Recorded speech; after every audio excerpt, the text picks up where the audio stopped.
خواتین حضرات، احسن اقبال صاحب، آپ نے یہ کہا کہ آپ نے الیکشنز میں حصہ لے کے درست فیصلہ کیا اور وقت نے ثابت کیا، یہی کہا آپ نے؟ اور عدلیہ کی بحالی کو آپ نے زرداری صاحب کا فیصلہ تھا نا، آپ کا نہیں تھا، آپ بائک آؤٹ کرنے جا رہے تھے، آپ نے زرداری صاحب کے سامنے سر تسلیم خم کیا، زرداری صاحب نے ڈائریکشن دی نا، آپ کا تو یہ آپ تو بائک آؤٹ کر گئے تھے، ہمارا فیصلہ تھا۔ اور اس کے بعد جب محترمہ بے نظیر بھٹو صاحب، آپ بائک آؤٹ کر گئے تھے، آپ الیکشن کا بائک آؤٹ کر گئے تھے؟ پہلے جو فیصلہ تھا وہ نواز شریف صاحب کے آنے سے پہلے اے پی ڈی ایم نے کیا، اور جب نواز شریف صاحب آئے انہوں نے اے پی ڈی ایم کا اجلاس بلایا اور انہیں اس بات کو قائل کیا کہ اگر ہم نے سب نے مل کر بائک آؤٹ کیا تب مؤثر ہوگا، لیکن اگر Peoples Party, A N P, J U I, دوسری جماعتیں جو ہیں حصہ لیں گی تو اس بائک آؤٹ کا جنرل مشرف کو فائدہ ہوگا، لہٰذا ہمیں آپ اجازت دیجیے۔ زرداری صاحب اور ریکارڈ ہیں کہ میرے نادان دوست، وہ آپ کو نادان دوست کہتے ہیں، نادان دوست تو بھاگ رہے تھے، جو مرضی کہہ لیں، وہ جو مرضی کہہ لیں، تاریخ کا حصہ جو ہے وہ اپنا ریکارڈ ہے۔ اس کے بعد نواز شریف صاحب نے بے نظیر بھٹو صاحبہ، اسفندیار ولی صاحب اور فضل الرحمان صاحب سے ملاقات کی اور انہیں قائل کرنے کی کوشش کی کہ ہم کلیکٹیو بائک آؤٹ کریں تو بھی جنرل مشرف کا خاتمہ ہو سکتا ہے ان کی حکومت کا، لیکن وہ قائل نہیں ہوئے۔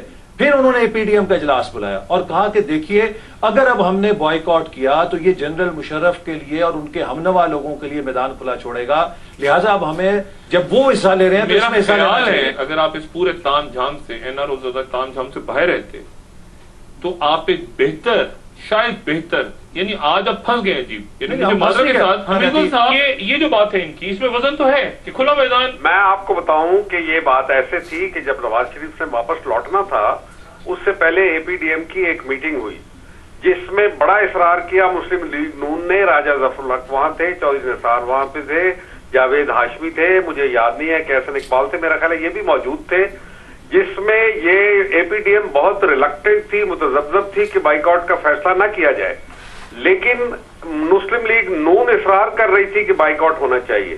چنانچہ بات کروائی گئی قاضی حسین احمد صاحب کی جو کہ چیئر کر رہے تھے اس وقت، ان کی بات کروائی گئی نواز شریف صاحب کے ساتھ جدہ میں۔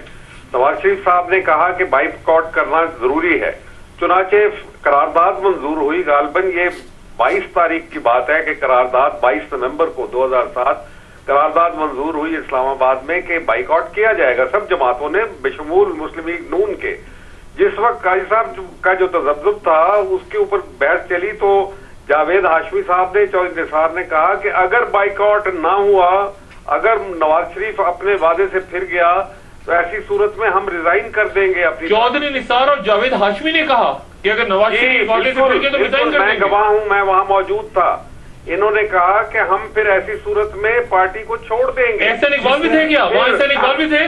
اس میٹنگ کے بعد نواز شریف صاحب کا مجھے فون آیا سعودی عرب سے اور انہوں نے حیرانگی کا اظہار کیا، انہوں نے کہا کہ 2 دنوں میں آ رہا ہوں، اتنی جلدی کیا تھی اے پی ڈی ایم کو یہ فیصلہ کرنے کی، میرا 2 دن کا انتظار کر لیا ہوتا، اور اسی لیے انہوں نے آتے ساتھ ہی اجلاس طلب کیا۔ لیکن میں سمجھتا ہوں کہ یہ وقت اس بحث کا نہیں ہے، اب ہمیں دیکھنا ہے کہ اس وقت ملک آگے جو چیلنج ہے وہ کیا ہے۔ اور میں یہ بات ذرا آپ کو 2 چیزیں واضح کرنا چاہتا ہوں۔ دیکھیے تاثر دیا گیا کہ 18ویں ترمیم کے ذریعے انٹرا پارٹی الیکشن ختم کر دیا گیا۔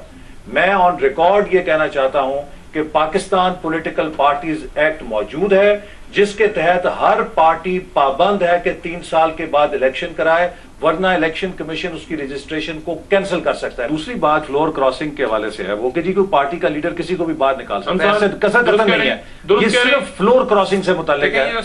یہ جو سارا ان کی اپوزیشن ہے نا، جو میں سمجھتا ہوں یہ جو کورٹ میں جانے سے ڈر رہے ہیں، بیسیکلی انہوں نے ڈکٹیٹرشپ، پولیٹیکل پارٹیز میں ورسٹ فارم آف ڈکٹیٹرشپ کی بنیاد ڈالی ہے۔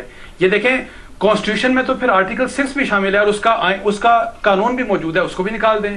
یہ بڑی یہ میرا خیال ہے بڑی بیکار قسم کی یہ بحث ہے اور جسٹیفیکیشن ہے۔ اب یہ دیکھیں ڈاکٹر صاحب، انہوں نے کرپٹ لوگوں کا رستہ کھول دیا ہے واپس پارلیمنٹ کے لیے۔ پہلے تھا کہ کبھی کوئی نہیں آ سکتا جو کنوکٹ ہے۔ اور سنیں نہیں ایک اور بات، انہوں نے رستہ، انہوں نے کسی کو سمجھ نہیں ہے جاسوسوں کے لیے ڈاکٹر صاحب نیا راستہ نہیں کھولا۔ یہ وہ ہے جو 12 اکتوبر 99 کو جو آئین کی شکل، نہیں میں تو آرٹیکل 63 کی بات کر رہا ہوں، میں آرٹیکل 63 جے کی بات کر رہا ہوں۔ اس میں تو یہ ضرورت کیا ہے آرٹیکل 63 باہر بیٹھا ہوا آدمی نکال دے گا؟ یہ کسی نہیں باہر بیٹھا نہیں۔ دیکھیے جو پولیٹیکل پارٹی کا ہیڈ ہے یہ شک اس بارے میں ہے کہ اگر کوئی ممبر، میری بات تو سنیے نا، میری بات سنیے، اگر کوئی ممبر پرائم منسٹر چیف منسٹر کے الیکشن کے خلاف، منی بل کے